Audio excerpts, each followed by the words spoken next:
هي كابلي في 5 متر والراس ديالو في كاميرا بالفلاش ديالها، والاخر ديال الراس ديالو في الشاشه كتبين لك داكشي اللي كتشوف الكاميرا.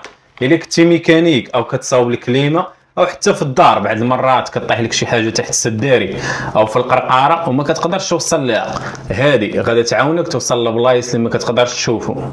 كيفاش كتخدم به؟ سهله، كتشارجيها كتعطيك وقت طويل في الشارج وكتمشي للبلاصه اللي باغي تقلب فيها وكتخشي الكاميرا. الكاميرا ووتر بروف، ما تخافش عليها من الماء.